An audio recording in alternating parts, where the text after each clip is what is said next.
Hello and welcome to the channel. Adamawa State has been a beacon of hope for a lot of people. To have the country's first elected female governor was a good fairy tale ending to these shambolic elections. Adamawa women, as we would come to see in this space, has been carrying the torch, and with their prowess, sooner rather than later, someone, whether from the state or elsewhere, would create that elusive history that we've all been waiting for. Subscribe, like, share, and comment. Thank you. Binani, Adamawa, and the Nigerian irony. Many Nigerians took an unusual interest in the last governorship election in Adamawa State, mainly for symbolic reasons. History was beckoning.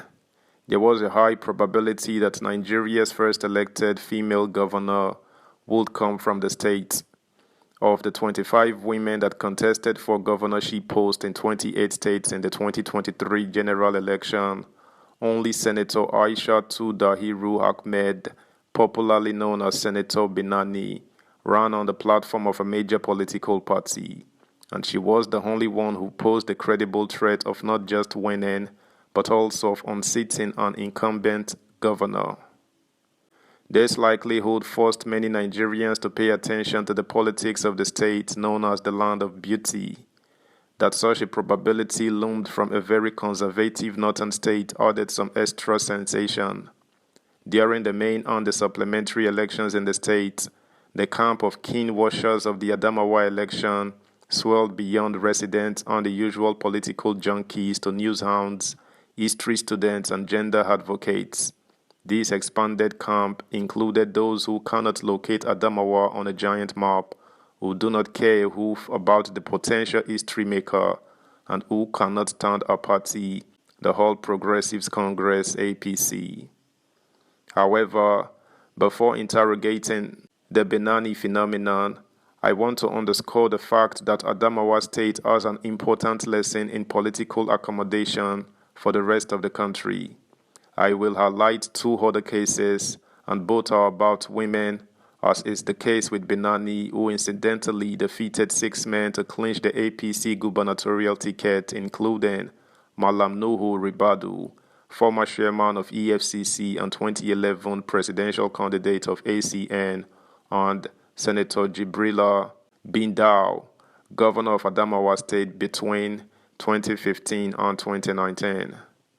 The first case is the election of Senator Grace Folashade Bent to represent Adamawa South Senatorial District between 2007 and 2011. Made up of 9 local government areas, Adamawa South is the largest senatorial district in the state in terms of landmass and population. But the real story here is that Senator Bent Ni Makinwa is Yoruba, specifically an Ijesha woman from present Osun State, married to a Bachama man, Mr. Jackson Bent. Yes, Senator Bent lost a re-election in 2011 and has unsuccessfully tried to stage a comeback, but the fact that a woman could be elected to represent her husband's senatorial district is still a rarity in Nigeria. In fact, for women, it is usually a double jeopardy, as they are hardly accepted in their home constituencies too, in case such are not the same as their husbands. But look at what the people of Adamawa South did in 2007. A Yoruba woman elected to represent one of the senatorial districts of the Northeast state. The second case is that of the then Honorable Binta Masi Gaba. She was born and raised in Kaduna, though her parents were from Mishika, Adamawa State. In 1999, she was elected to represent Kaduna South Federal Constituency in the House of Representatives. She went on to serve 2 terms. Then, in 2007, she returned home to contest for the Madagali and Mishika Federal Constituency in Adamawa State, and she won. In 2015, she upped the ante.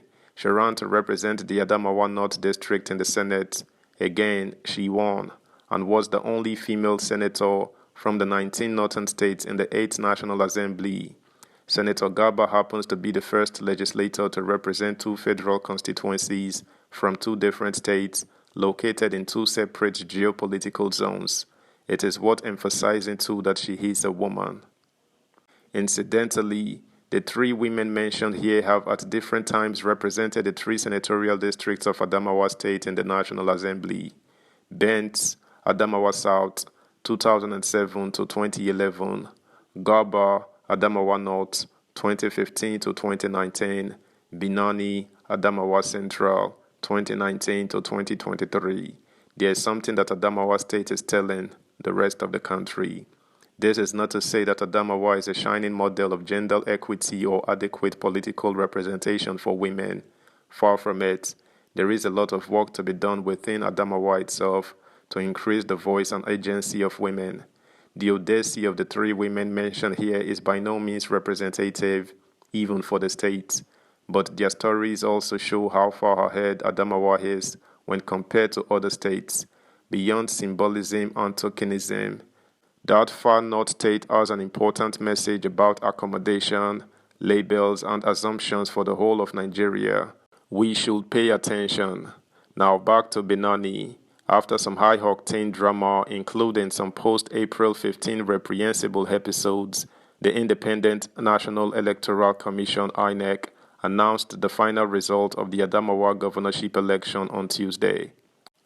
INEC returned Alhaji Amadu Umaru Fintiri as the governor of Adamawa State with 430,861 votes, compared to Senator Binani's 398,738 votes. With this result, Governor Fintiri snapped 50.46% and Senator Binani secured 46.70% of the valid votes cast in the election.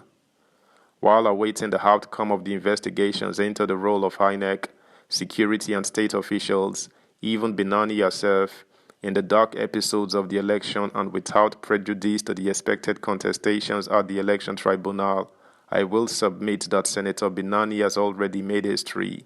She fell short, no doubt, but she was just inches away from the prize. It is no mean feat for someone running for a position for the first time to secure 47% of the valid votes, especially so when such a candidate ran against an incumbent and is a female. That's the news, guys. Thanks for listening. Until next time, bye.